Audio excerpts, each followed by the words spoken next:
Post. Tramp G'arb qurollaridan foydalanish bo'yicha Ukrainaga qo'yilgan barcha cheklovlarni bekor qilish masalasini jiddiy ravishda o'ylab ko'rmoqda. Gazeta ma'lumotlariga ko'ra, shu hafta Washingtonda Germaniya vakillari bilan muzokaralar o'tkazish rejalashtirilgan. Avvalroq Germaniya kansleri Friedrich Merz Buyuk Britaniya, Fransiya, Germaniya va AQSh Ukrainaga yetkazib berilgan qurollardan foydalanish masofasi bo'yicha cheklovlarni allaqachon bekor qilganini aytgan edi. Rossiya Tashqi ishlar vazirligi rahbari Sergey Lavrov Moskvada turkiyalik hamkasbi Xoqon Fidan bilan uchrashuv o'tkazdi. Rossiya va Turkiya o'rtasidagi muloqot davom etadi. Mamlakatlar o'rtasidagi aloqalar yaxshi sur'atlarda rivojlanmoqda, dedi Lavrov uchrashuv yakunidagi matbuot anjumanida. Rossiya Tashqi ishlar vazirining boshqa bayonotlari.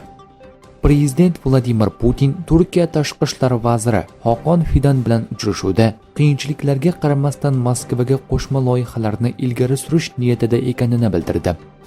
Rossiya so'nggi 3 yilda Qora dengizda kemalar harakati bo'yicha erishilgan barcha kelishuvlar bajarilishini qo'llab-quvvatlaydi.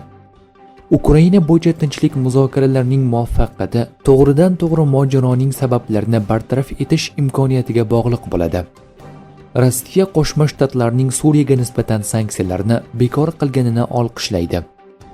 AQSh prezidentining Ukrainadagi vaziyatga oid keskin bayonoti yevropalik ayrim siyosatchilarning Trampning mojaroni hal etish bo'yicha harakatlarga xalaqit berayotgani bilan bog'liq. Ukraina Rossiya fuqaroligi infratuzilmasiga hujumlarni davom ettirayotgan sharoit javob zarbalari berilishi tabiiy hol. Fransiya Tashqi ishlar vaziri Ukrainada fransuz harbiylari yo'qligi haqidagi bayonotida rost gapirmadi. Parij Ukraina hududi orqali urush olib bormoqda. Germaniya Ukrainaga Rossiya hududiga uzoq masofali qurollar bilan zarbalar berishga ruxsat berish to'g'risida oldindan yashirin qaror qabul qilganligi borasida asosli gumonlar mavjud. Rossiya va AQSh harbiy asirlar almashinuvi bo'yicha tafsilotlarni muvofiqlashtirmoqda.